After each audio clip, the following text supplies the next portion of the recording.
wabarakatuh. Alhamdulillah Rabbil Alamin.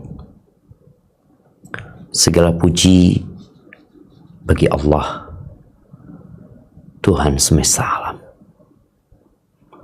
pencipta jagat raya, pemilik, pengelola, pengurus.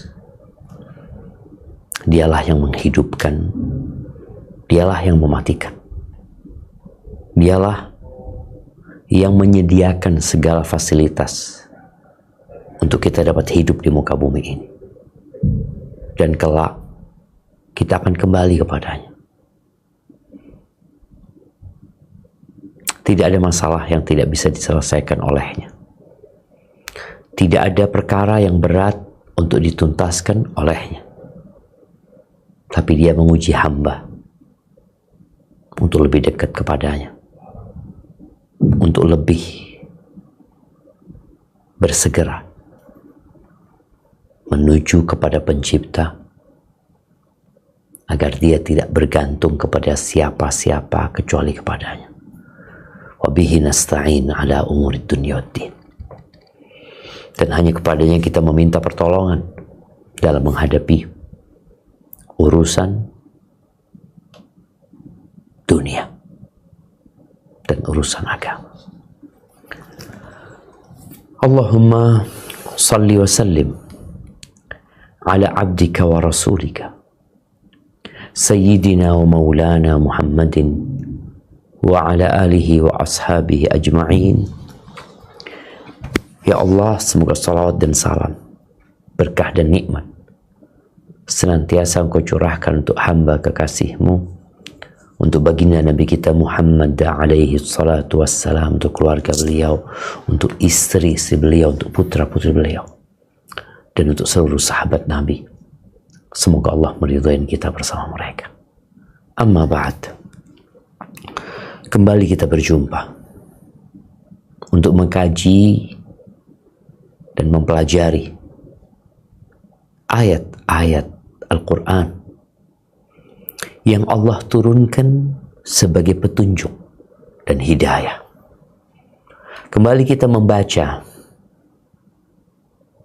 dan mendalami serta merenungkan firman-firman Tuhan yang diturunkan kepada Nabi Muhammad alaihi salatu wassalam, yang banyak dari umat manusia terkadang sibuk dengan urusan dunianya sehingga tidak pernah lagi atau tidak kembali lagi membaca firman Tuhannya, apalagi merenungkan dan mengkajinya.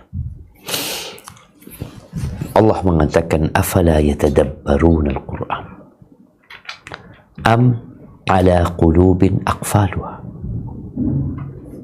Apakah mereka tidak mau mentadabburi Al-Quran? Kenapa mereka nggak mentadabburi Al-Quran? Apa di hati mereka sudah ada gemboknya sehingga sulit untuk mempelajari kitabullah? Padahal manusia itu paling tidak mau tersesat. Dan dia malu kalau dikatakan dia tersesat. Allah sudah turunkan kitab.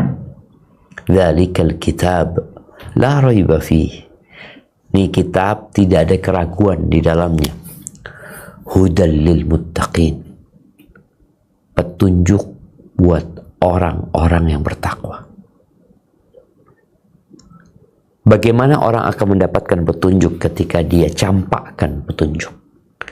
Dia abaikan petunjuk. Kita telah mengkaji surat Nuh. Bagaimana Allah Azza wa Jal begitu sayang kepada hamba-hambanya.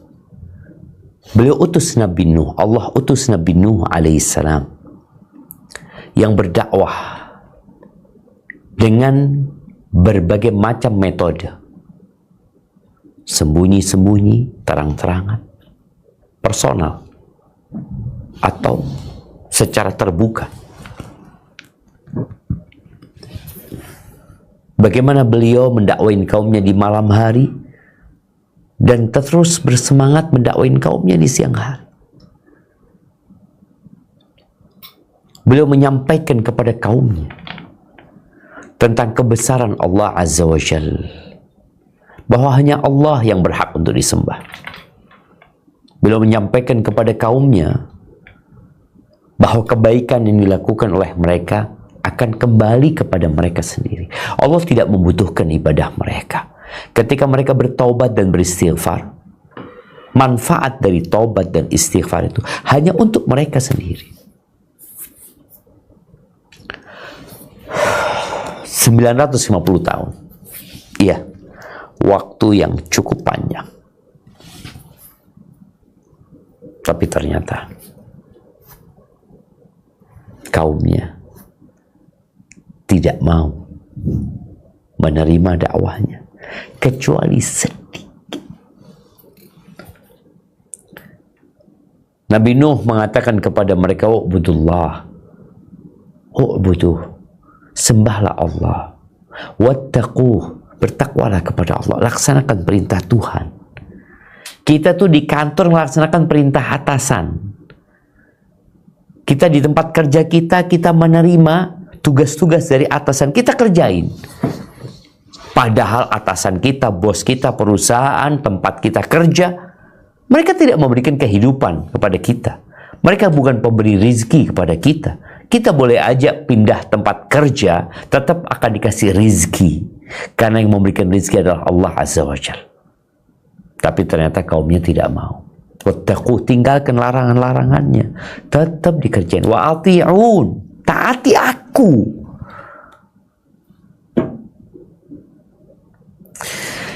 Innaka la tahdi man ahbabta walakinna Allah yahdi man yasha. Engkau tidak dapat memberikan petunjuk kepada orang yang kau cintai, tapi Allah lah yang memberikan petunjuk kepada siapa yang Allah kehendaki.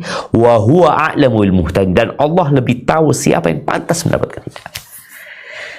Bagaimana akhir cerita dari kaumnya Nabi Nuh? Kita akan simak kajiannya. Silahkan dibaca. Nuh dari kitab Lubabut Tafsir min Ibnu Katsir karya Dr. Abdullah bin Muhammad Al-Syekh rahimahullah. A'udzu billahi minasy syaithanir rajim. Bismillahirrahmanirrahim. Qala Nuhur rabbi innahum 'asawni wattaba'u man lam yazidhu maluhu wa waladuhu illa khasara wa makaru makran kubbara wa qalu la tadharunna alihatakum wa la tadharunna waddan wa la suwa'a ولا تذرن ودا ولا سواعا ولا يغوث ويعوق ونسرا وقد أضلوا كثيرا ولا تزد الظالمين إلا ضلالا.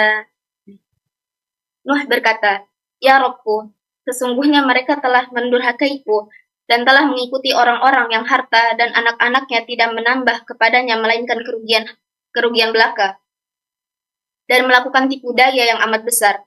Dan mereka berkata, jangan sekali-kali kamu meninggalkan penyembahan ilah-ilahmu, dan jangan pula sekali-kali kamu meninggalkan penyembahan Wad, dan jangan pula Suwa, Yaghus, Ya'uq, dan Nasr. Dan sesudahnya, mereka telah menyesatkan kebanyakan manusia, dan janganlah engkau tambahkan lagi orang-orang yang zalim itu selain kesesatan." Tambahkan bagi Allah berfirman mengabarkan ihwal Nuh. Barakallahu fiik. Ahibati fillah.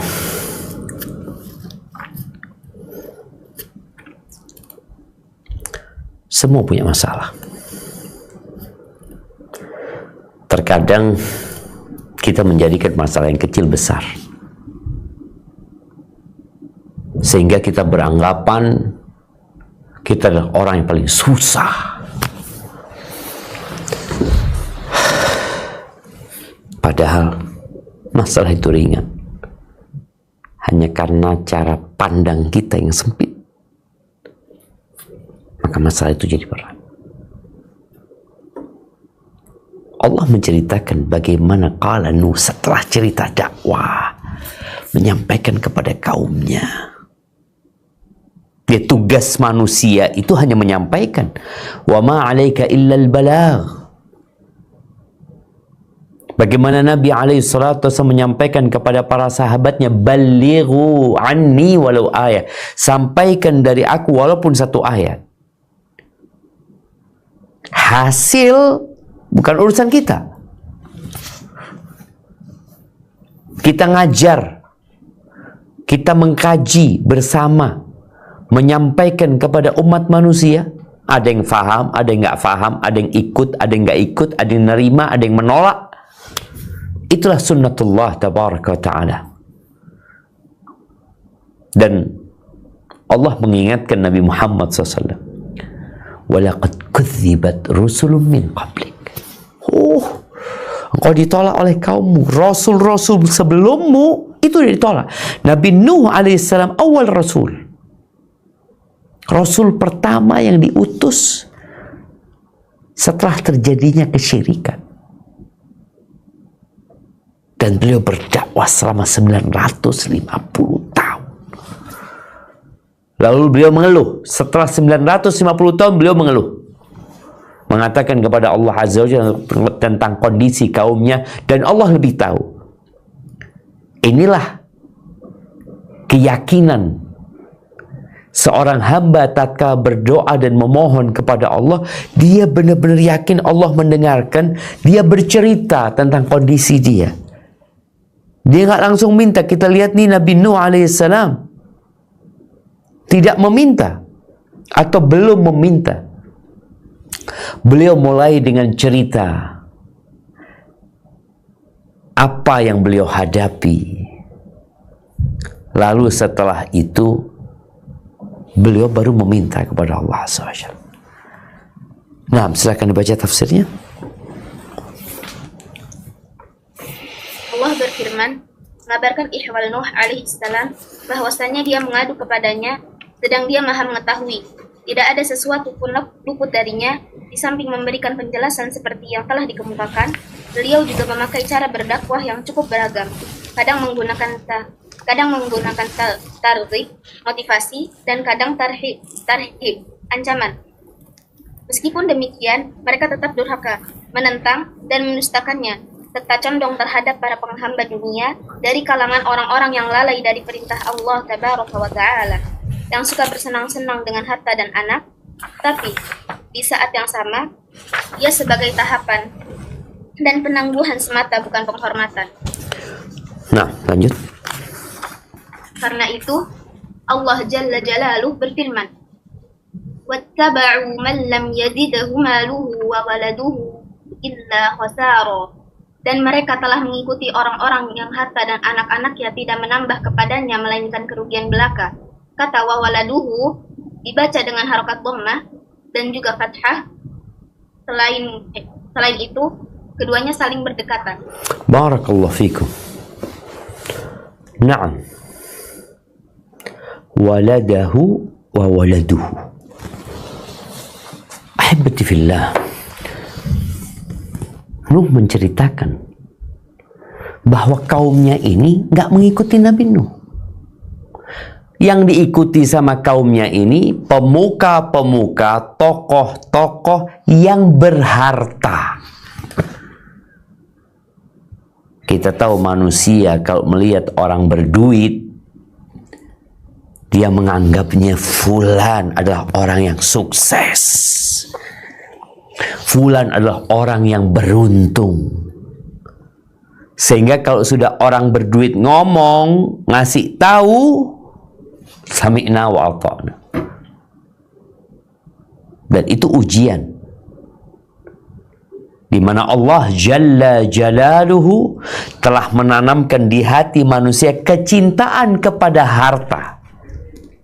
Zuyina linnas hubbus syahwat minan nisa wal banil wal qanatiril muqantara. Maka tatkala tokoh di masyarakat mengatakan A, Masyarakat ikut. Ini kejadian di kampungnya Nabi Nuh. Nabi Nuh nggak diikutin, tokoh-tokoh itu diikutin. Nabi Nuh tidak ditaati dan dipatuhi, tokoh-tokoh itu yang malah ditaatin dan dipatuhi. Dan ini memang ujian, jemaah. Makanya orang-orang yang menyesatkan manusia dengan harta dia, maka dia akan mendapatkan tumpukan dosa karena menyebabkan atau mengajak orang lain untuk tidak beriman. Dan harta ini memiliki efek samping yang buruk, ya. Harta itu membuat orang jadi congkak. Innal insana la yatgha. Sesungguhnya manusia benar-benar melampaui batas. Kapan? Ar-ra'ahu istaghna, ketika dia merasa punya, merasa memiliki. Oke, ini orang yang berduit. Orang-orang yang nggak berduit, yang ngikutin orang berduit, terfitnah dengan hartanya dia. Dia berpikir, kalau aku ikut mereka, aku akan kaya seperti mereka. Aku akan hidupnya bergembira seperti mereka. Padahal enggak. Nabi Nuh mengatakan di sini, man lam yazidhu maluhu wa waladuhu illa khasar. Yang ada kerugian. Engkau ngikutin mereka, engkau akan rugi. Rugi dunia dan akhirat. Mungkin sebagian orang melihat, oh fulan hartanya tambah banyak. Engkau pikir orang yang hartanya banyak adalah orang yang beruntung. Boleh jadi dia menderita, tapi engkau tidak melihat. Dan azab itu ada dua macam. Ada azab jasmani, ada azab maknawi, ruh. Bagaimana dia hidup dengan ambisi ingin memiliki harta sampai dia nggak menikmatin hartanya. Investasi sana, investasi sini, beli ini, beli itu. Jadi dia dapat untung beli lagi, dapat untung beli lagi, dapat untung beli usaha, beli. Mati, mana uangmu? Nggak ada. Ternyata dia selama hidup disiksa dengan hartanya. Na'udzubillah min dzalik. Maka di antara doa Nabi alaihi salatu wasallam atau doa Nabi Daud, Allahumma inni a'udzubika min malin yakunu alayya azaban. Ya Allah, aku berlindung kepadamu dari harta yang menjadi azab buat aku. Nah, dilanjutkan. Firman Allah Jalla wa'ala, wa makaru makran kubbara, dan melakukan tipu daya yang amat besar. Mujahid mengutarakan kubbara berarti agung. Ibnu Zaid mengatakan kubbara berarti besar. Sedangkan masyarakat Arab biasa mengatakan amrun ajib atau ujjab, yakni dengan menggunakan tanda tasydid maupun tidak. Yang keduanya mempunyai makna yang sama. Adapun makna dari firman Allah wa makaru makran kubbara, dan melakukan tipu daya yang amat besar, yakni dengan mengikuti mereka sambil melancarkan tipu daya bahwa mereka berada di jalan kebenaran dan petunjuk, sebagaimana yang mereka katakan pada hari kiamat kelak. Bal makrul laili wan nahari id ta'murunana an nakfura billahi wa naj'ala lahu andada. Sebenarnya tipu daya pada waktu malam dan siang yang menghalangi kami ketika kamu menyeru kami supaya kami kafir kepada Allah dan menjadikan sekutu-sekutu baginya. Oleh sebab itu, di sini Allah Subhanahu wa taala berfirman, "Wa makaru makran kubbara wa qalu la tadharunna alihatakum wa la tadharunna waddan wa la suwa'an wa la yaghutha wa ya'uqa wa nasra," dan melakukan tipu daya yang amat besar. Dan mereka berkata, jangan sekali-kali kamu meninggalkan penyembahan ilah-ilahmu, dan jangan pula sekali-kali kamu meninggalkan penyembahan Wad, dan jangan pula Suwa', Yaghuth, Ya'uq, dan Nasr. Dan inilah nama-nama beberapa patung yang mereka jadikan sembahan selain Allah. Barakallahu fiik. Nabi Nuh alaihissalam melanjutkan ceritanya kepada Allah. tentang perbuatan kaumnya. Wa makaru makran kubbara.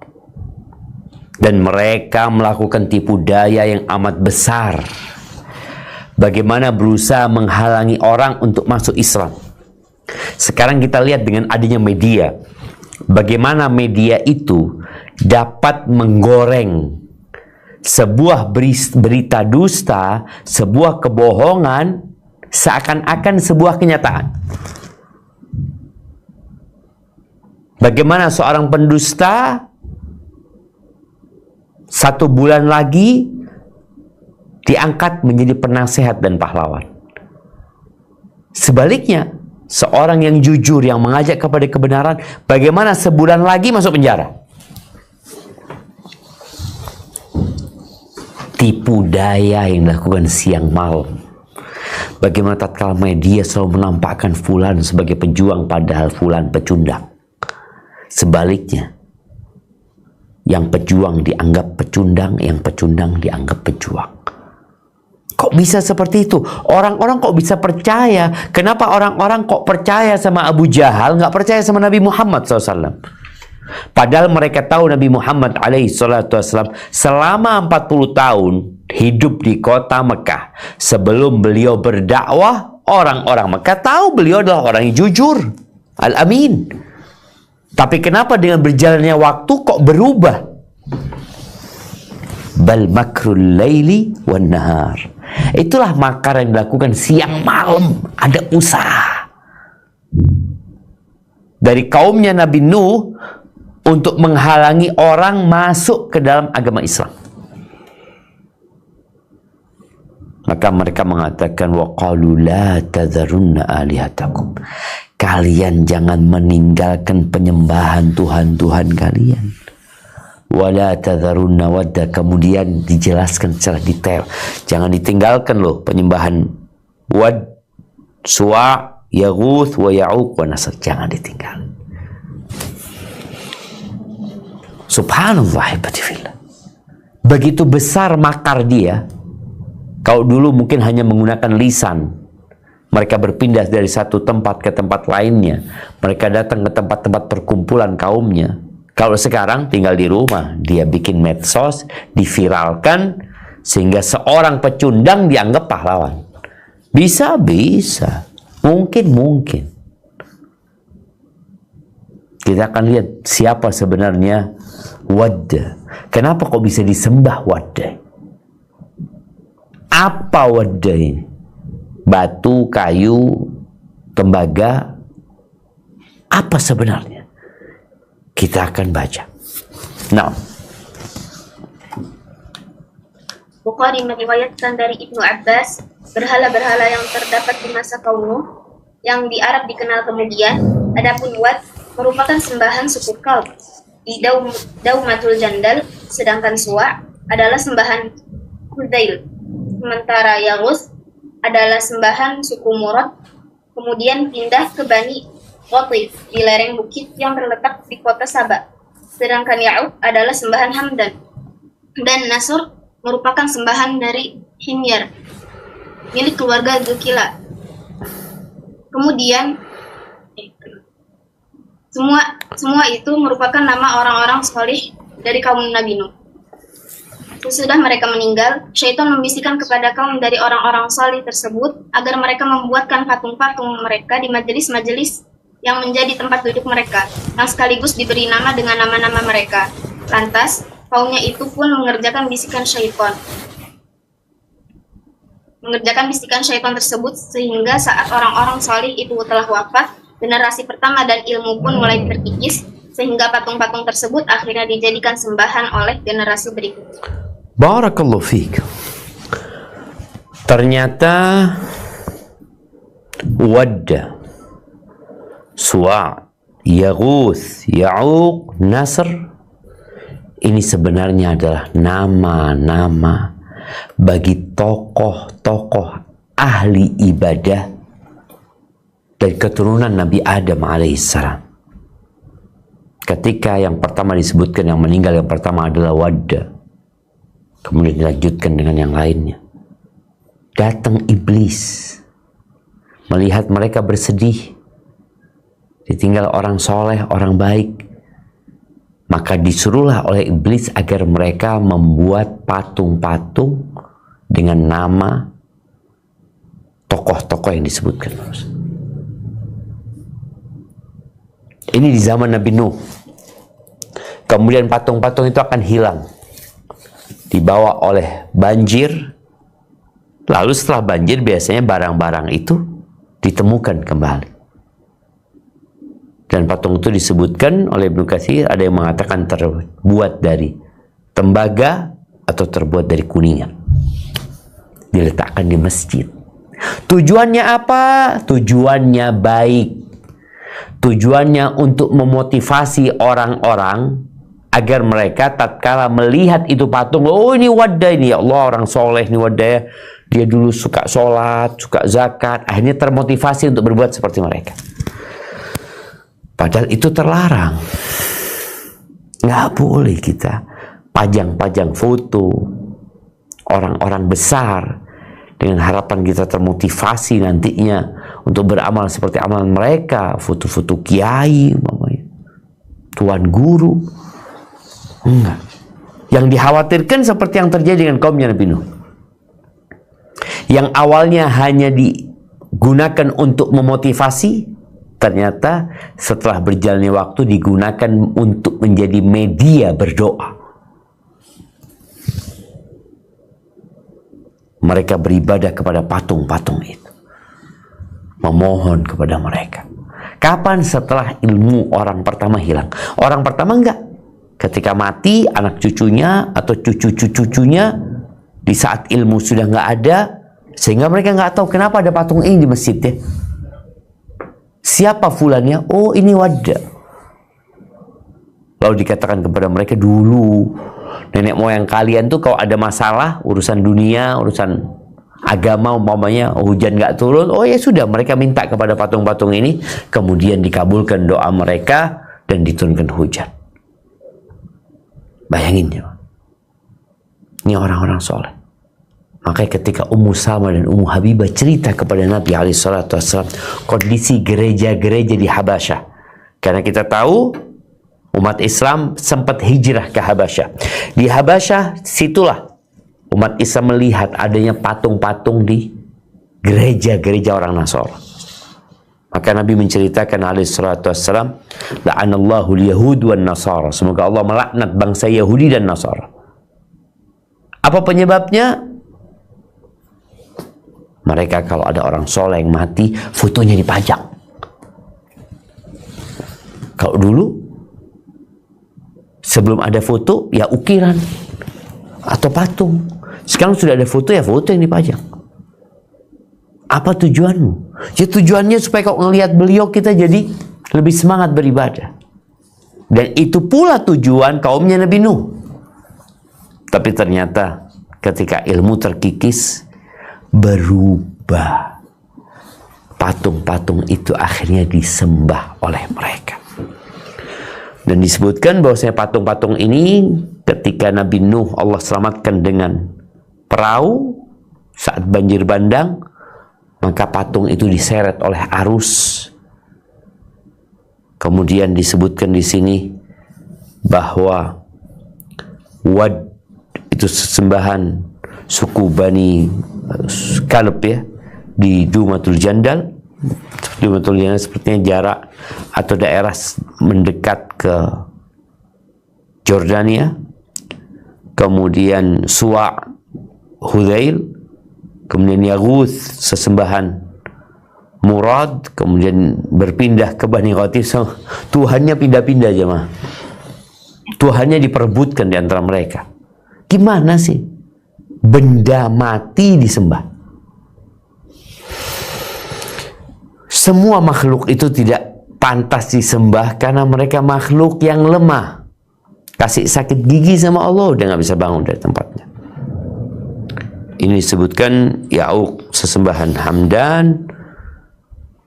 Manapun yang benar, yang jelas mereka setelah terjadi tofan dan banjir bandang, kaum musyrikin Quraisy dan kabilah-kabilah yang ada di sekitar Mekah menjadikan patung-patung itu, Wad, Suwa, Yaghus, wa Ya'uq, wa Nasra, itu sebagai sesembahan. Tiap kabilah punya sesembahan. Na'udzubillah min dzalik. Ingat, la ilaha illallah. Silahkan lanjutkan.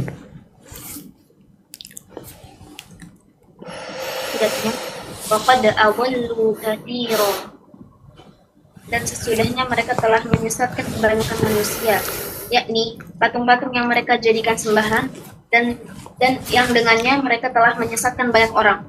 Adapun sembahan tersebut pun masih terus berlanjut pada abad-abad berikutnya, sampai zaman sekarang ini di negeri Arab dan non-Arab, serta seluruh golongan anak cucu Adam. Sementara di dalam doanya, Ibrahim alaihissalam berkata, وَجَنُبْنِي وَبَنِيَّ أَن نَّعْبُدَ الْأَصْنَامَ رَبِّ إِنَّهُنَّ أَضْلَلْنَ كَثِيرًا مِنَ النَّاسِ, dan jauhkanlah aku beserta anak cucuku daripada menyembah berhala-berhala. Ya Rabbku, sesungguhnya berhala-berhala itu telah menyesatkan banyak orang. Allahu Akbar jemaah. Ya, kita sekarang di muka bumi ini penduduknya berapa? Ya hampir 8 miliar atau sudah 8 miliar. Yang menyembah berhala, yang menyembah selain Allah berapa banyak? Kira-kira 6 miliar. 3/4 penduduk bumi ini tidak mentauhidkan Allah Azza wa Jalla. Sekitar itu. Maka Nabi Nuh alaihissalam menjelaskan ini berhala-berhala ini dengan penyebab mereka banyak orang yang tersesat. Orang yang polos, orang yang nggak ngerti, orang yang ingin semuanya instan. Dia kadang-kadang nggak mau dikasih tahu. Nabi Ibrahim berdoa, wa junubni, dihindarkan aku dan anak keturunanku dari menyembah berhala-berhala. Kenapa? Innahunna adlalna katsiran minan nas. Sesungguhnya berhala-berhala itu telah menyesatkan banyak orang. Bagaimana seorang muslim yang mengatakan la ilaha illallah kemudian menyembah selain Allah? Maka boleh jadi batal dia punya keyakinan. Tapi yang jelas mereka banyak menyesatkan manusia. Nah, lanjutkan. Kemudian ayatnya, wala tazididz zalimina illa dhalala, dan janganlah engkau tambahkan bagi orang-orang yang zalim itu selain kesesatan. Yang demikian merupakan doa Nabi Nuh bagi kaumnya atas keangkuhan, kekufuran, dan keingkaran mereka. Seperti Musa dahulu pernah juga memanjatkan doa yang sama untuk Fir'aun dan bala tentaranya. Dalam firman-Nya Azza wa Jalla, Rabbana tumis ala amwalihim washdud ala qulubihim fala yu'minu hatta yarawul adzabal alim. Ya Rabb kami, binasakanlah harta benda mereka dan kunci matilah hati mereka. Maka mereka tidak beriman hingga mereka melihat siksaan yang pedih. Nah, lanjut. Allah Subhanahu wa Ta'ala mengabulkan doa setiap nabi untuk kaumnya, serta Dia menenggelamkan umatnya lantaran kedustaan mereka terhadap apa yang dia bawa. Barakallahu fiik. Lihat ya, setelah 950 tahun, waktu yang cukup panjang, yang mungkin sudah berganti generasi, datang generasi selanjutnya, Nabi Nuh melihat udah nggak ada lagi solusi kecuali mereka dibinasakan. Ada daerah-daerah yang diharapkan penduduknya masuk Islam, tapi setelah 950 tahun ya udah nggak ada ya Allah. Sampai di beberapa buku tafsir disebutkan bagaimana kaumnya Nabi Nuh ketika punya anak yang sudah bisa diajak ngobrol umur 7 tahun sampai 8 tahun, 9 tahun, itu anaknya dibawa sama bapaknya Lalu dikasih tahu, ini yang namanya Nuh. Engkau jangan dengarkan dia. Sampai seperti itu. Bahkan di beberapa asar disebutkan anaknya itu turun dari gendongan bapaknya ngelempar Nabi Nuh alaihissalam. Udah. Wa ma amana ma'ahu illa qalil. Tidaklah beriman kepada Nabi Nuh kecuali sedikit. Sedikit. Mereka kebanyakan turun temurun, mereka terus. Yang bapak menggiring opini bagaimana anaknya benci kepada Nabi Nuh alaihissalam, yang anak akhirnya melakukan tindakan karena dia masih muda. Nah, akhirnya Nabi Nuh mendoakan buat mereka. Lanjutkan.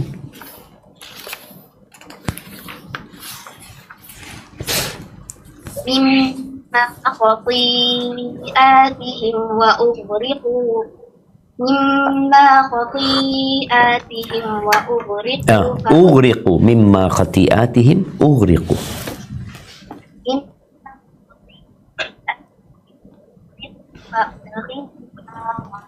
Falam yajidu lahum min dunillahi ansara. وقال نوح رب لا تذر على الأرض من الكافرين ديارا إنك إن تذرهم يضلوا عبادك ولا يلدوا إلا فاجرا كفارا رب اغفر لي ولوالدي ولمن دخل بيتي مؤمنا وللمؤمنين والمؤمنات ولا تزد الظالمين إلا تبارا. Disebabkan kesalahan-kesalahan mereka, mereka ditenggelamkan lalu dimasukkan ke neraka. Maka mereka tidak mendapatkan penolong-penolong bagi mereka selain Allah. Nuh berkata, Ya Rabbku, janganlah engkau biarkan seorang pun di antara orang-orang kafir itu tinggal di atas bumi. Sesungguhnya, jika engkau biarkan mereka tinggal, niscaya mereka akan menyesatkan hamba-hambamu, dan mereka tidak akan melahirkan selain anak yang berbuat maksiat lagi sangat kafir. Ya Rabbku, ampunilah aku, ibu bapakku, orang yang masuk ke rumahku dengan beriman, dan semua orang yang beriman, laki-laki dan perempuan. Dan janganlah engkau tambahkan lagi, dan janganlah engkau tambahkan bagi orang-orang yang zalim itu selain kebinasaan. Allahu Akbar jemaah. Di banyak ayat Allah ceritakan bagaimana proses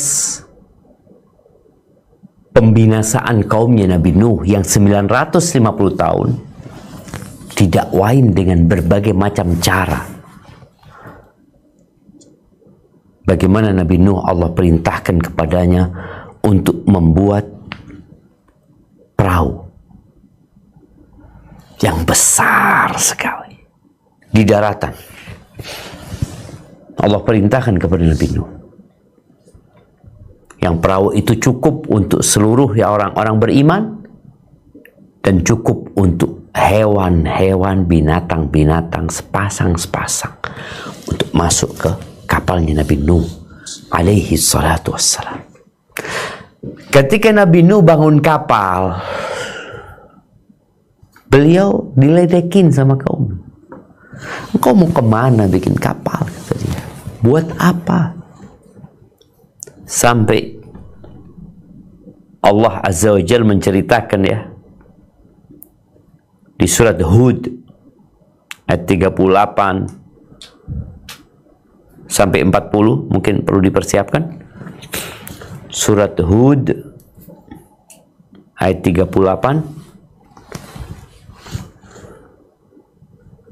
sampai 40. Nah, silakan dibaca.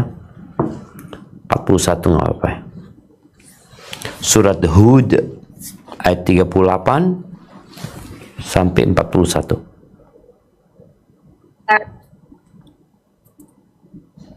Nah, tafadhal.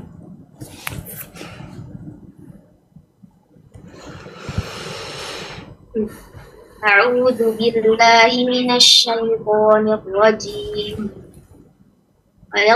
يصنع الفلك وكلما مر عليه ملأ من قومه سخروا منه قال إن تسخروا منا فإنا نسخر منكم كما تسخرون فسوف تعلمون من يأتيه عذاب يخزيه ويحل عليه عذاب مقيم حتى إذا جاء أمرنا وفارت النور قل نحمل فيها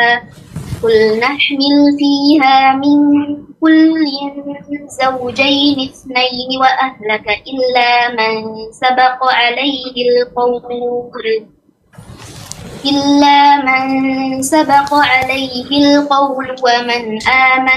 وما آمن معه إلا قليل وقال اركبوا فيها بسم الله مجريها ومرساها إن ربي لغفور رحيم. بارك الله فيك. نعم. Dan mulailah dia Nuh membuat kapal, dan setiap kali para pemimpin kaumnya melewatinya, mereka mengejeknya. Berkatalah Nuh, jika kalian mengejek kami, maka sesungguhnya kami pun akan mengejek kalian, sebagaimana kalian mengejek kami. Kelak kalian akan mengetahui siapa yang akan ditimpa oleh azab yang menghinakannya, dan akan ditimpa pula azab yang kekal. Apabila keputusan kami telah datang, dan tungku api telah memancarkan air, kami berfirman, muatkanlah ke dalam kapal itu sepasang dari masing-masing binatang, jantan dan betina, dan juga keluargamu, kecuali yang telah didahului oleh ketetapan kami terhadapnya. Dan muatkan pula orang-orang yang beriman. Dan tidak ada yang beriman bersama Nuh itu kecuali sedikit. Dan Nuh berkata, naiklah kalian ke dalamnya dengan menyebut nama Allah di waktu berlayar dan berlabuh. Sesungguhnya Tuhanku benar-benar Maha Pengampun lagi Maha Penyayang. Allahu Akbar.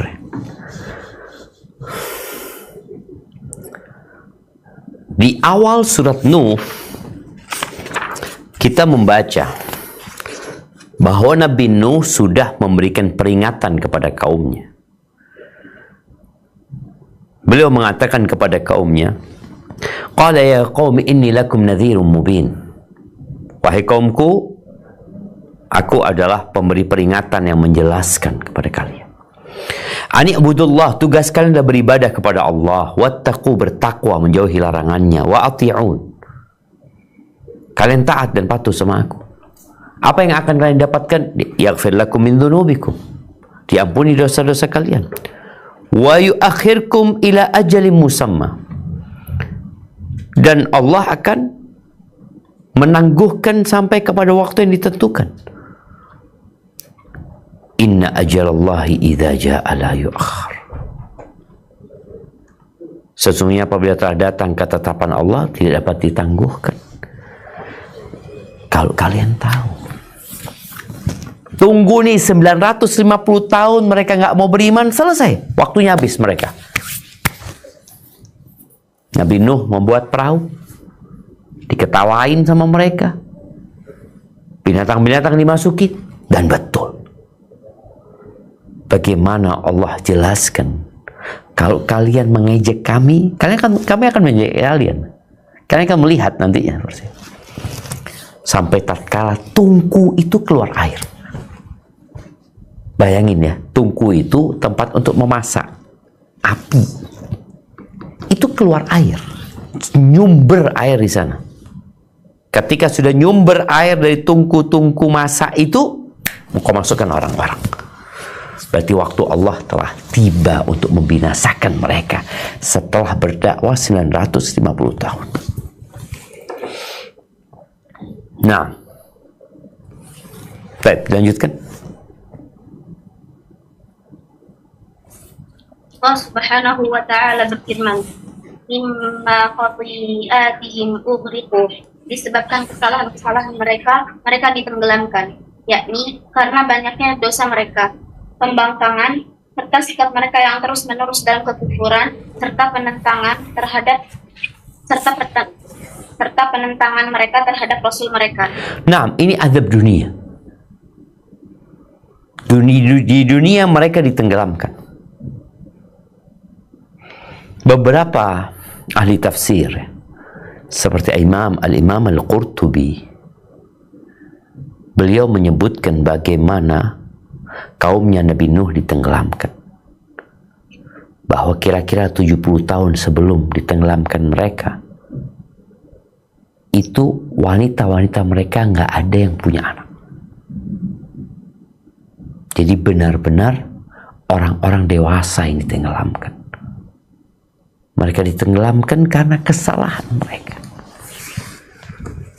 Gak perlu cari kambing hitam, dan manusia apabila berbuat salah, dia ingin menimpakan kesalahan kepada orang lain. Enggak, mimma khati'atihim. Sebabkan kesalahan mereka. Mereka ditenggelamkan, mereka diazab. Itu di dunia. Dan kita tahu kematian itu hadhimul ladzat. Kematian itu adalah pemutus segala kelezatan. Dan mereka pun terputus dari segala kelezatan. Belum lagi matinya mereka mati tenggelam. Bagaimana mereka melihat rumah-rumah mereka, bangunan-bangunan mereka. Mereka melihat di rumah mereka tungkunya nyumber air. Maka dikatakan, kalau kalian menghina kami, mengejek kami akan mengejek kalian nanti. Dan di akhirat, apa yang akan mereka dapatkan? Lanjutkan.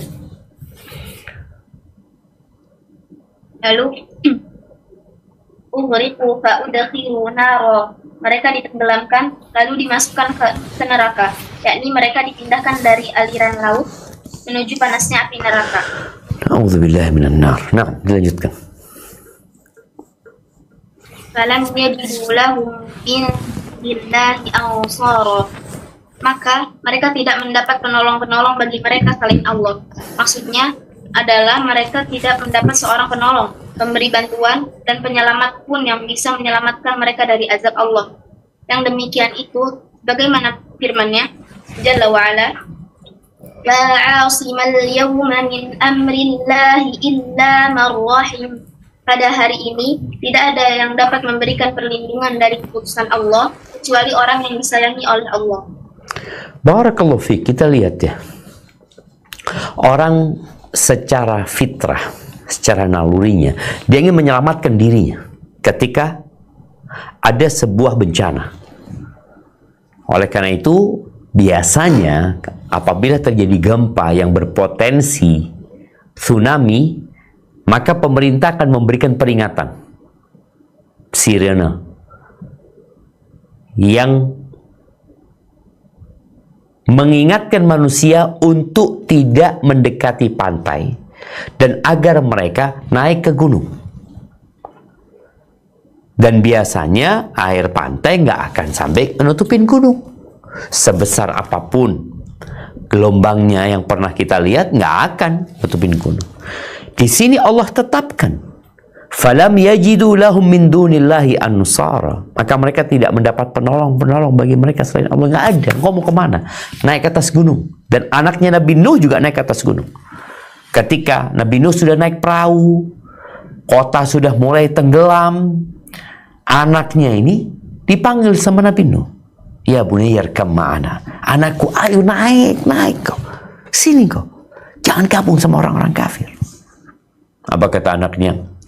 Sa'awi ila jabalin ya'asimuni minal ma. Aku akan mendaki gunung yang akan menyelamatkan aku dari air. Dia hendak mendaki ke gunung. Kita kalau melihat gunung, air dari gunung itu turun. Nggak mungkin naik ke atas. Maka secara logika, udah naik gunung selesai, selamat. Nabi Nuh mengatakan, nggak ada. Nggak bakal selamat.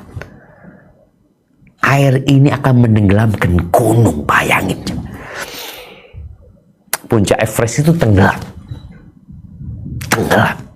Kita tahu lautannya 2/3 bumi. Di masa Nabi Nuh ketika Allah turunkan azabnya, semua menjadi lautan. dan bagaimana volume air yang ada jemaah yang dapat menutupi gunung. Jadi pucuknya gunung itu hilang. Allahu Akbar. Itulah keputusan Allah Azza wa Jalla. Nggak ada yang bisa menyelamatkan. Allah itu ala kulli syai'in qadir. Allah itu maha pengampun dan maha penyayang. Tapi sebagian orang nggak mau dikasih kasih sayang Allah. Dia memilih azab. Nggak beriman bersama Nabi Nuh kecuali sedikit. Nah, dilanjutkan. Dan faqala Nuhur Rabbi la tadhar 'ala al-ardi minal kafirin dayyara. Nuh berkata, "Ya Rabbku, janganlah engkau biarkan seorang pun di antara orang-orang kafir itu tinggal di atas bumi." Maknanya, ialah jangan engkau biarkan seorang pun dari mereka menetap di bumi ini atau dalam satu tempat tinggal. Yang demikian merupakan bentuk simbol penegasan untuk penafian. Menurut Ad-Dhahhak, satu tempat tinggal pun. As-Suddi membukakan beberapa tempat tinggal yang menempati satu tempat tinggal. Maka Allah mengabulkan permintaannya tadi, sehingga Dia membinasakan mereka semua, yakni orang-orang kafir yang ada di muka bumi ini, sampai ke anak kandungnya sendiri yang memisahkan diri dari ayahnya. Lalu Dia menyelamatkan semua orang yang menaiki bahtera, dan mereka semua beriman kepada Nuh alaihi salam. Mereka itu orang-orang yang oleh Allah yang diperintahkan untuk membawanya naik ke bahtera. Nah, lanjutkan. Allah Azza wa Jalla, innaka in tadharhum yudillu ibadak. Sesungguhnya jika engkau biarkan mereka tinggal, niscaya mereka akan menyesatkan hamba-hambamu. Artinya, sesungguhnya kalau engkau membiarkan seorang saja dari mereka tetap hidup, niscaya mereka akan menyesatkan hamba-hambamu, yaitu yang engkau ciptakan setelah mereka. Barakallahu fiik. Baik, di sini disebutkan La tadhar 'alal ardi minal kafirin dayyara. Ya Rabbku, jangan engkau biarkan seorang pun di antara mereka, di antara orang-orang kafir itu, tinggal di atas bumi. Disebutkan dayyara ini, Dhahhak mengatakan wahidan. Jangan tinggal, bukan satu tempat tinggal pun ya, seorang pun jangan ditinggalin. Nabi Nuh sudah mendoakan kehancuran buat mereka, buat orang-orang kafir ya. Setelah 950 tahun. Kenapa Nabi Nuh mendoakan kehancuran? Para ulama menyebutkan ya. Al-Imam Al-Qurtubi dalam kitab tafsirnya menyebutkan beberapa sebab yang mendorong Nabi Nuh untuk mendoakan kehancuran buat mereka semua. Yang pertama, Nabi Nuh melakukan itu karena sudah putus asa. Loh, gimana Nabi kok putus asa? Iya, Nabi Nuh sudah putus asa dari masuk Islamnya mereka. Karena Allah berfirman ini di surat Hud ya, ayat 36, Allah mengatakan annahu la yu'mina min qaumika illa man qad aman. Enggak akan beriman dari kaummu kecuali yang sudah beriman. Artinya nggak ada gunanya kau mendakwain mereka lagi. Ketika Allah mengatakan ini, ya sudah. Nabi Nuh berdoa supaya dihancurkan. Ada apa kita hidup sama mereka kalau nggak akan ada yang nambah dari orang-orang beriman ini. Nabi Nuh mendoakan mereka untuk tidak disisakan satu pun. Kemudian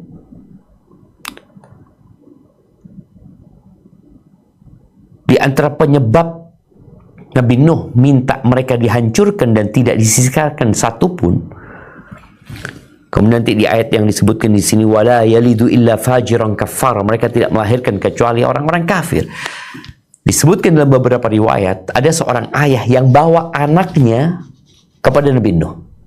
Mengatakan, engkau jangan ikutin ini, engkau jangan dengarkan ini, jangan patuhin. Jadi udah gak ada harapan gitu.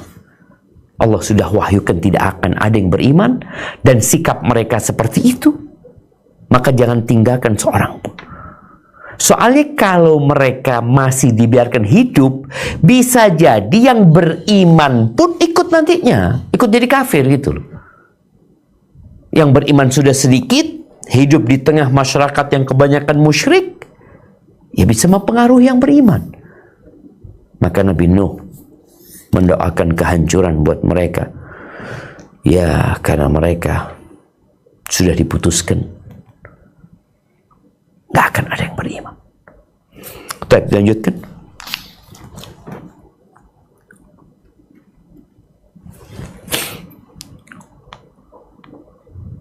Wala yalidu la fajirah kafara. Dan mereka tidak akan melahirkan selain anak yang berbuat maksiat lagi sangat kafir, yakni pelaku maksiat dalam perbuatan dan kafir dalam hati. Semua itu diketahui oleh Nuh karena pengalamannya hidup bersama mereka, juga tinggal di tengah-tengah mereka selama 950 tahun. Naam, ahibati fillah. Nabi Nuh merasakan 950 tahun. Lahir. Nabi Nuh ketika bapaknya nggak mau beriman, Nabi Nuh nggak putus asa. Nabi Nuh berharap anaknya yang dapat diajak beriman. Sebagaimana Nabi kita Muhammad SAW ketika ditawari oleh malaikat penjaga gunung untuk membinasakan penduduk Mekah atau penduduk Taif gara-gara mereka melukai Nabi SAW, apa kata Nabi SAW? Bal arju an yukhrijallahu min aslabihim man ya'budullaha wa la yushriku bihi syai'an. Nabi Muhammad SAW tidak minta supaya kaumnya dibinasakan. Beliau berharap, aku berharap kepada Allah akan ada generasi yang dilahirkan oleh mereka yang bakal mentauhidkan Allah, beribadah kepada Allah dan tidak menyekutukan Allah dengan sesuatu apapun. Dan itu terjadi. Karena satu generasi, Nabi masih di satu generasi. Nabi Nuh enggak, sudah 950 tahun. Maka beliau udah tahu anak-anak yang diharap beriman, ternyata bapaknya kayak gitu. Padahal anak itu dilahirkan fitrah, di atas fitrah. Yang membuat anak itu Yahudi, Majusi, Nasrani, bapak ibunya. Ketika Nabi Nuh berharap anak-anak mereka yang akan didakwain, ternyata sama bapaknya sudah di-cut. Udah nggak bisa. Maka Nabi Nuh mengatakan mereka tidak melahirkan kecuali orang-orang yang penjahat, pelaku dosa, dan orang-orang kafir. Padahal anak itu kan di atas fitrah. Namun karena lingkungannya seperti itu, berulang kali, generasi selanjutnya seperti itu, ya udah. Nabi Nuh mengatakan nggak ada sudah ya Allah yang bisa diharapkan dari anak keturunan mereka. Terus setelah Nabi Nuh berdoa meminta kehancuran buat kaumnya, dan Allah kabulkan, mereka kemudian dibinasakan. Lalu Nabi Nuh berdoa buat dirinya. Subhanallah jamaah. Nabi Nuh minta apa sama Allah? Kita akan baca doanya. Nah.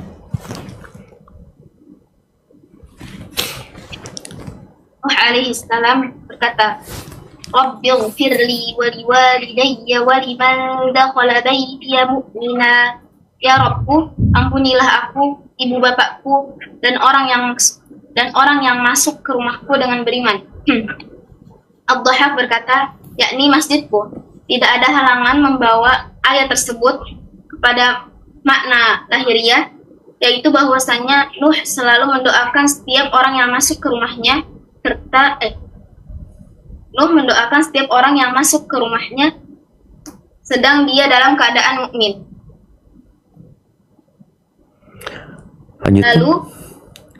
Lalu firman Allah tabaraka wa ta'ala, walil mu'minina wal mu'minat, dan semua dan semua orang yang beriman, laki-laki dan perempuan. Dia mendoakan orang-orang yang beriman, baik laki-laki maupun perempuan. Yang demikian mencakup semua orang yang hidup maupun yang sudah mati di antara mereka. Oleh karena itu, disunahkan untuk memanjatkan doa ini sebagai upaya mengikuti Nabi Nuh alaihissalam dan juga apa yang disebutkan dalam asar-asar serta doa-doa yang populer lagi disyariatkan. Ihwal firman Allah Jalla wa'ala, وَلَا يَزِدِ الظَّالِمِينَ إِلَّا تَبَارًا. Dan janganlah engkau tambahkan bagi orang-orang yang zalim itu selain kebinasaan. Bahwa As-Suddi mengatakan, yakni melainkan hancur binasa. Sementara itu, Mujahid mengemukakan melainkan dia benar-benar merugi, yaitu di dunia dan di akhirat. Barakallahu fiik. Nabi doanya Rabbighfirli, ampuni aku ya Allah. Dan kita nih kadang-kala merasa sudah baik. Kalau Nabi minta diampuni, bagaimana seharusnya kita? Bagaimana Nabi kita Muhammad SAW mengatakan kepada para sahabatnya, Ayyuhan nas tubu ilallah wastaghfiruh. Wahai umat manusia, kalian bertobatlah kepada Allah dan mohonlah ampun kepada Allah. Fa inni atubu ilallah wa astaghfiruhu fil yawm akthar min 70 marrah. Dalam sehari aku bertobat dan mohon ampun kepada Allah lebih 70 kali sehari. Baca bagaimana doa-doa para nabi, minta ampun. Dan beliau meminta ampun untuk kedua orang tuanya, karena memang kedua orang tua Nabi Nuh dikatakan adalah beriman. Maka beliau memohon ampun untuk kedua orang tuanya. Lalu cukup? Enggak. Beliau mengatakan waliman dakhala baitiya mu'mina. Dan buat orang-orang yang masuk ke rumahku dalam kondisi beriman. Disebutkan, tapi makna rumahku adalah masjidku. Ada yang berpendapat yang masuk ke agamaku. Ada yang berpendapat masuk ke kapalku. Jadi ini permohonan ampun khusus buat yang masuk ke rumahnya. Lalu Nabi Nuh mengatakan, walil mu'minina wal mu'minat. Lihat ya, Nabi Nuh berdoa mulai buat dirinya. Jadi memang kalau bicara doa, engkau mulai dengan dirimu. Kalau memang dalam doa itu engkau mau mendoakan orang lain. Tapi kalau mau doakan orang lain, ya langsung aja orang itu. Tapi kalau kita mau diri kita sama orang lain, maka diri kita dahulu. Kita seringkali kalau naik pesawat dikasih tahu, apabila terjadi sesuatu, maka selamatkan dirimu dulu. Nah, memang seperti itu aturannya. Kita doa, Rabbighfirli, aku dulu, wali walidayya, waliman dakhala baitiya mu'minan. Lalu Nabi Nuh mengatakan, walil mu'minin wal mu'minat. Dan buat orang-orang yang beriman. Alhamdulillah. Yahdikumullah yuslih balakum. Yang hidup dan yang mati, yang kenal dan tidak kenal. Ya, selesai nih. Lalu beliau berkata, wala tazididz zalimina illa tabara. Adapun orang-orang zalim, janganlah engkau tambahkan bagi mereka kecuali kebinasaan, kerugian, kehancuran. Ya gimana 950 tahun didakwain, nggak mau beriman. Barakallahu fiik, berkaitan dengan doa untuk personal. Kita itu nggak boleh mendoakan personal itu dengan kehancuran, umpamanya semoga dimasukkan neraka, semoga diazab umpamanya, karena kita nggak tahu akhir hayat dia, boleh jadi dia masuk Islam. Nabi Muhammad SAW pernah mendoakan kehancuran buat Utbah dan Syaibah. Para ulama menyebutkan ya karena Allah ngasih tahu Nabi kalau dua orang ini nggak akan beriman, sudah seperti itu, nggak akan beriman. Allah juga mengatakan tabbat yada abi lahabi wa tab, pada kondisi dia hidup. Dan Nabi Nuh juga sudah dikasih tahu sama Allah, nggak ada, sudah mereka nggak akan ada yang beriman lagi sudah. Jadi kalau kita mendoakan secara personal, pertama kita nggak tahu ya orang itu apakah akan mati dalam kondisi Islam, boleh jadi dia dapat hidayah nantinya. Maka kalau mendoakan orang kafir secara umum, aman-aman saja. Semoga Allah menghancurkan mereka yang menyakiti saudara-saudara kita di Palestina umpamanya. Semoga Allah mengguncangkan bumi di bawah mereka. Nggak apa-apa kalau secara umum, tapi tidak secara muayyan, secara personal. Hada wallahu a'lam bishawab. Itu yang bisa kita kaji. Insyaallah pada kesempatan yang akan datang kita akan masuk ke surat Al-Jin. Kita mungkin masuk ke sesi tanya jawab. Ada kembalikan ke moderator. Jazakillah khair.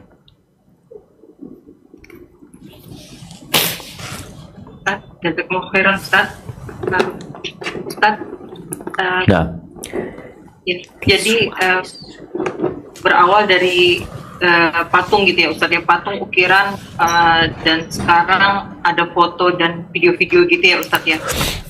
Pertanyaan Ustaz, apakah kita Ustaz dengan sengaja menyimpan, tidak memajang Ustaz, tapi menyimpan video atau foto dengan niat hanya untuk sebagai kenang-kenangan gitu Ustaz, bahwa nanti jika anak kita sudah besar, dia bisa ngelihat masa-masa kecil dia begitu Ustaz. Apakah seperti itu boleh Ustaz? Masya Allah, barakallahu fiik. Iya, ahibati fillah, berkaitan dengan hukum foto dan video, memang ada khilaf di antara para ulama ya. Berbeda dengan patung, juga bicara gambar yang bernyawa, yang ada bayangannya, itu diharamkan. Adapun yang tidak ada bayangannya, seperti lukisan, walaupun memang ada sedikit perselisihan di antara para ulama, tapi yang jelas gambar-gambar yang bernyawa itu tidak boleh sebenarnya kita untuk membuatnya, apalagi memajangnya. Kalau bicara tadi foto dan video yang disimpan dan tidak dipajang, maka ini kembali kepada tujuan dan niatnya. Apa tujuan dan niatnya? Kalau tadi kita membaca mereka yang menggambar, yang bikin patung itu tujuannya adalah untuk mengingat kebaikan mereka, yang dengannya mereka akan termotivasi nantinya untuk beribadah. Jadi urusan agama nih, maka ini akan rawan disesatkan oleh syaitan. Mereka yang memajang-majang foto seperti tujuannya Bani Israel, seperti tujuannya kaumnya Nabi Nuh, dan juga kemudian diikuti oleh orang-orang Yahudi dan Nasara di hadis Ummi Habibah dan Ummu Salamah yang menceritakan bahwasanya di Habasyah sana mereka melihat di gereja-gereja orang Nasara itu ada gambar-gambar ya untuk tokoh-tokoh mereka. Maka Nabi menjelaskan, la'anallahu al-yahud wan nasara sallallahu alaihi wasallam. Mereka itu semoga dilaknat Yahudi dan Nasara. Apabila mati orang soleh antara mereka, mereka bikin gambar-gambar itu. Mereka letakkan di tembok-tembok mereka, di masjid-masjid mereka, di tempat-tempat ibadah mereka. Mereka adalah makhluk yang paling buruk. Kenapa? Karena ini akan mengantarkan mereka untuk mengagungkan, mengkultuskan, kemudian menyembah nantinya. Sebagaimana kaumnya Nabi Nuh, mereka nggak nyembah. Awal mereka bikin patung sama sekali tidak ada niatan untuk menyembah. Nggak ada. Bahkan niatan mereka baik. Bagaimana kalau mereka melihat patung itu, mereka jadi semangat. Allah, fulan ya ini ya orang soleh nih. Wadda itu semua orang soleh. Wadda, Yasu'a ya, itu orang-orang baik semuanya. Tapi ketika generasi itu meninggal dunia, akhirnya digunakan sebagai media menyembah. Mereka meminta kepada orang-orang itu, terjadilah kesyirikan. Jadi kalau bicara foto video yang hanya untuk kenangan, yang tidak ada unsur ibadah mungkin lebih ringan daripada mereka yang menyimpan foto dalam rangka untuk mengingat, ya Allah, anak kalau melihat Ustadz ini semangat anak ibadah. Nah, itu berbahaya. Tapi kalau ada Ustadz seperti masyaikh kita, Ustadz kita Ustadz Yazid rahimahullahu ta'ala, ketika orang menyimpan videonya untuk mendengarkan kajiannya, bukan untuk anak kalau melihat Ustadz Yazid ini tambah semangat ibadah, itu berbahaya juga. Tapi dengarkan ilmunya, ambil ilmunya, dengan itu kita bisa mendekatkan diri kepada Allah Azza wa Jalla, bukan dengan melihat orang-orang tersebut dan menyimpan serta memajang nantinya. Jadi kalau yang tadi ditanyakan berkaitan dengan foto-foto kecil, anak-anak kecil, ya mungkin tidak seperti yang kita bahas tadinya, maka bukan cukup ya, mungkin kita lebih berhati-hati untuk tidak menyimpannya. Tapi kalau menyimpannya, semoga tidak termasuk dalam larangan, asalkan tidak memajangnya. Hadza wallahu a'lam bissawab.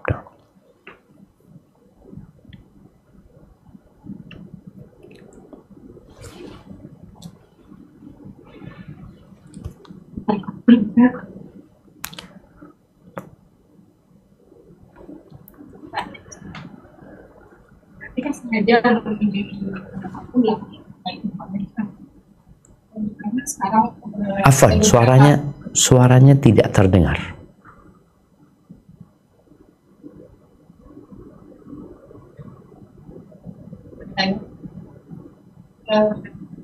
Maka boleh kita sengaja mengunjungi karena Afwan, kurang dekat kayaknya. Kurang dekat ke mic. Saya mau bertanya, apakah kita boleh sengaja mengunjungi Anda? Karena ada beberapa destinasi wisata di sana. Ada permintaan dari jamaah umroh ini mau mengunjungi Al-Ula, gitu. Nah, ahibati fillah, Rasulullah sallallahu alaihi wasallam pernah melewati Al-Ula ketika beliau perang Tabuk di tahun ke-9 Hijriah. Beliau berpesan kepada para sahabatnya, Anda akan bacakan hadisnya.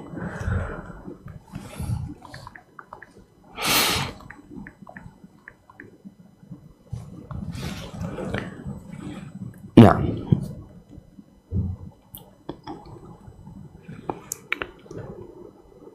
hadis ini diriwayatkan oleh Imam Al-Bukhari dan Muslim dari Abdullah bin Umar radhiyallahu anhuma bahwa Rasul sallallahu alaihi wasallam mengatakan, la tadkhulu ala haula'il mu'adzabin illa an takunu bakin.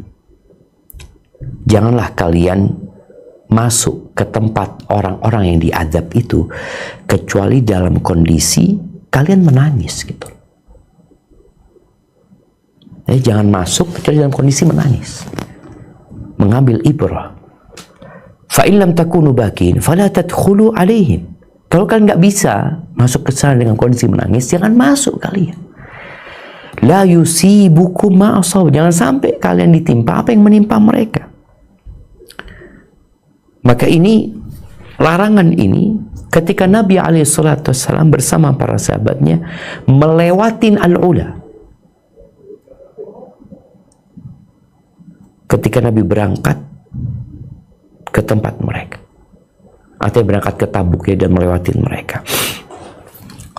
Maka kalau berangkat ke sana untuk mengambil ibrah, tapi lewat ya, artinya mungkin punya tujuan lain, terus lewat Al-Ula, melihat tempat itu dengan kondisi mengambil ibrah. Tapi ini berat ya, karena orang-orang rata-rata wisata, berwisata ya, mereka kesana ketawa-ketawa, ambil video bareng, foto bareng, dan itu yang mungkin dilarang.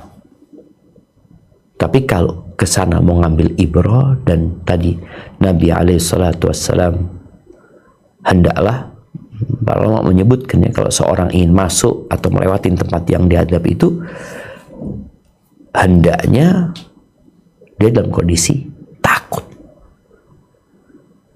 diadab sama Allah. Kalau nggak bisa, jangan masuk. Itu kalau memang tempat itu dipastikan tempat azab. Tapi kalau enggak, lain lagi ceritanya ketika tidak ada nas yang menyebutkan tempat itu tempat diazabnya satu kaum. Seperti yang berkaitan dengan laut mati. Apakah benar laut mati itu tempat dibaliknya kaumnya Nabi Lut? Jadi para ulama menyebutkan nggak ada yang dapat memastikan itu gitu loh. Tapi kalau al-ula, ada hadis yang menjelaskan tentang hal itu. Jangan kalian memasukinya kecuali dalam kondisi kalian menangis. Kalau nggak bisa, jangan masuk ke tanah Islam. Hada wallahu a'lam bissawab. Nah.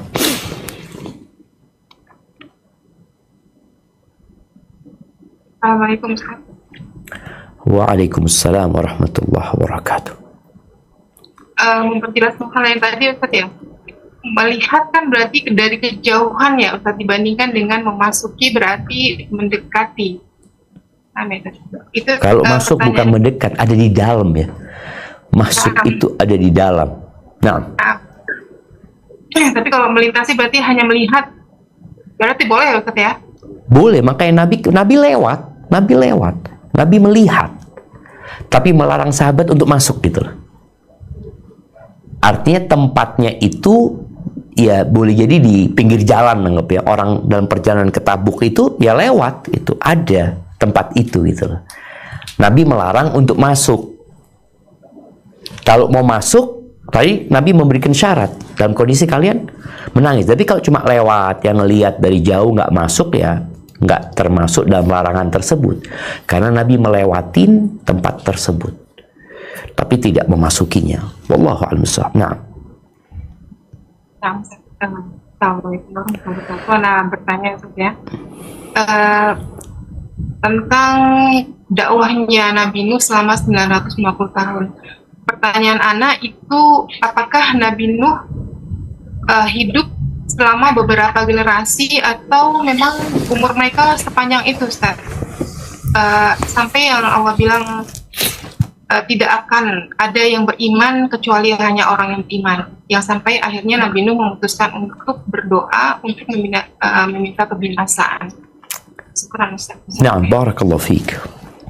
Iya, wallahu a'lam bishawab. Para ulama tafsir menjelaskan bahwa sebelum ditenggelamkannya Nabi Nuh 70 tahun sebelum itu, mungkin ini berdasarkan dari Israiliyat ya, itu wanita-wanitanya udah nggak melahirkan. Jadi ketika ditenggelamkan itu nggak ada anak-anak, nggak ada bayi. Kalau apakah Nabi Nuh melewati beberapa generasi? Boleh jadi iya. Makanya kan Nabi Nuh menyebutkan mereka tidak melahirkan kecuali orang yang nggak benar gitu. Karena berdasarkan pengalaman. Ini generasi yang mungkin 70 tahun ya. Kemudian generasi selanjutnya nggak ada yang beriman sudah gitu. Udah ditunggu gitu loh generasi itu. Jadi bukan satu generasi yang kemudian nggak ada kelahiran di antara mereka. Ada kelahiran di antara mereka. Karena bicara lahir dan kematian berbeda. Kalau kematian umur mereka memang panjang-panjang umur mereka. Tapi di umur berapa mereka melahirkan anak-anak mereka? Wallahu a'lam bishawab. Tapi yang jelas ada anak-anak mereka. Mereka melahirkan beberapa generasi yang kemudian membuat Nabi Nuh sudah angkat tangan.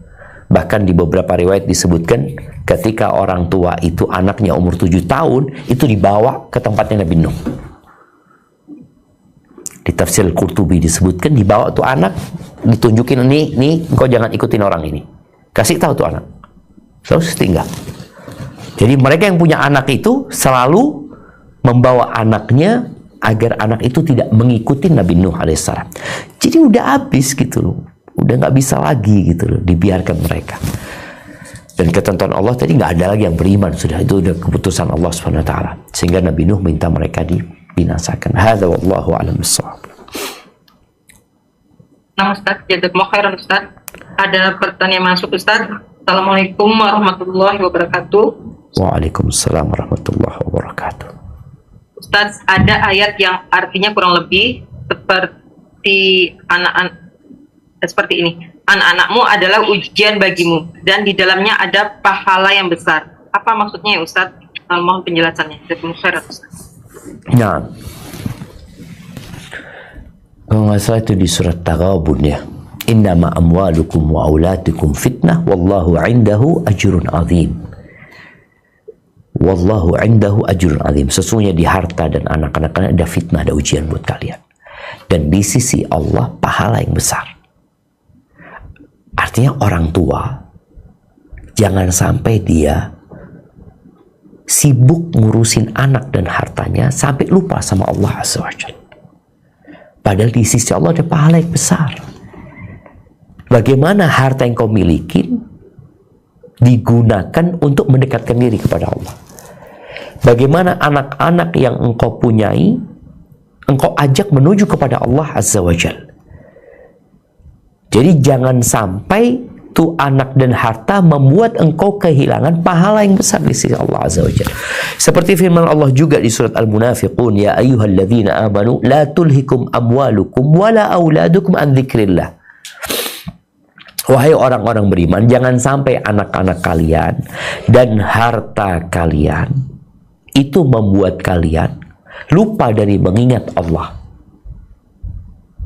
Wa may yaf'al dzalika fa ulaika humul khasirun. Dan barang siapa yang melakukan itu, maka dia adalah orang-orang yang merugi gitu. Jadi bicara di sisinya ada pahala yang besar, maksudnya di sisi Allah Azza wa Jalla.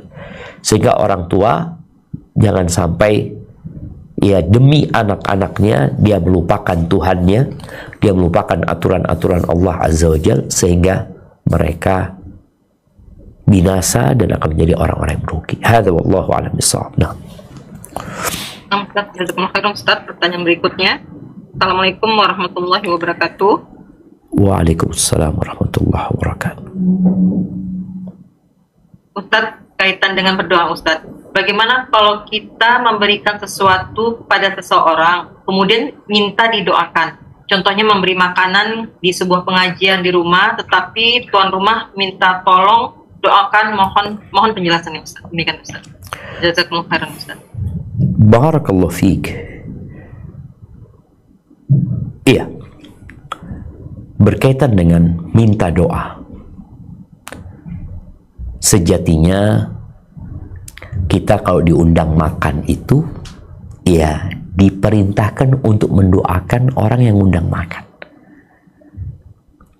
Tanpa harus pemilik rumah itu minta doa. Kalau bicara bolehkah kita minta didoakan sama orang? Ini berkaitan dengan tawasul dengan doa orang soleh. Boleh-boleh saja. Apabila orang itu memang orang soleh, orang yang diharapkan doanya dikabulkan oleh Allah Subhanahu wa Ta'ala. Jadi ini termasuk tawasul yang masyru', yang disyariatkan, meminta doa orang soleh yang masih hidup.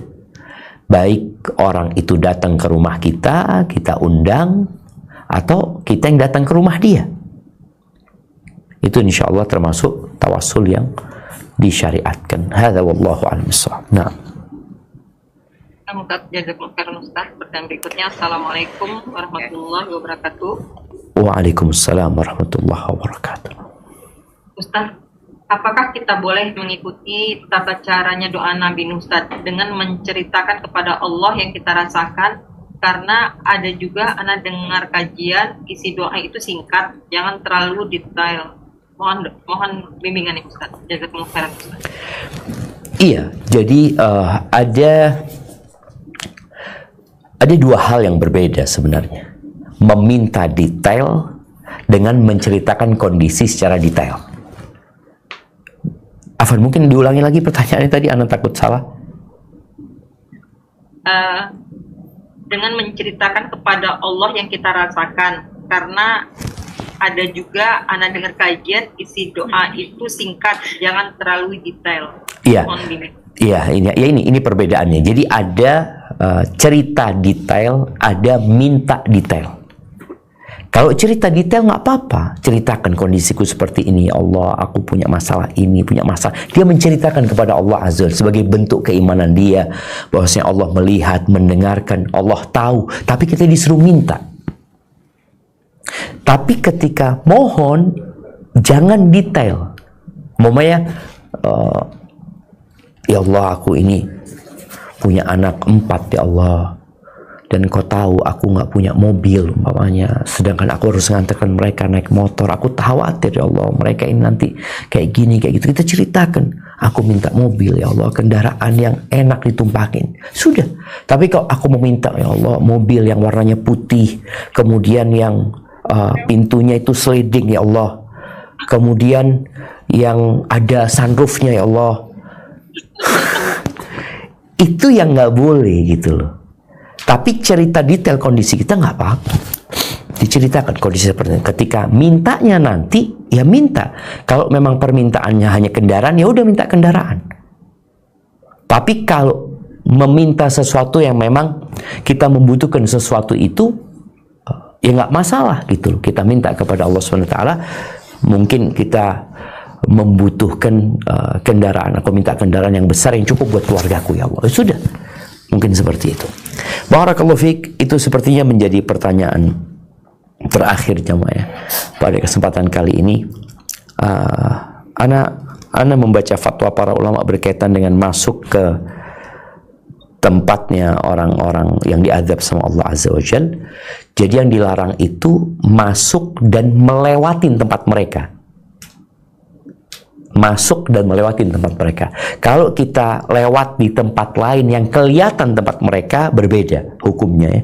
Jadi yang dilarang, ana masuk tapi lewat aja, nggak kanan kiri, nggak diem di sana, tetap nggak boleh. Jadi kalau melewati tempat mereka, jadi di tempatnya mereka, bukan melewati tempat yang kelihatan tempat mereka, itu berbeda ya. Jadi semoga kita bisa lebih berhati-hati jamaah ketika melakukan wisata. Karena Anda melihat ya, travel yang ada, mereka berinovasi untuk membuat tempat-tempat wisata yang lebih menarik, bagaimana orang-orang akhirnya ikut dan bersafar dengan mereka, tapi terkadang lupa dengan beberapa aturan dalam agama kita ini. Hadza wallahu a'lam bissawab. Itu yang dapat Anda sampaikan. Kurang lebihnya mohon maaf. Yang benar dari Allah Azza wa Jalla, yang salah dari diri Anda pribadi. Allah dan Rasulullah terbebaskan dari kesalahan itu. Sampai berjumpa kembali.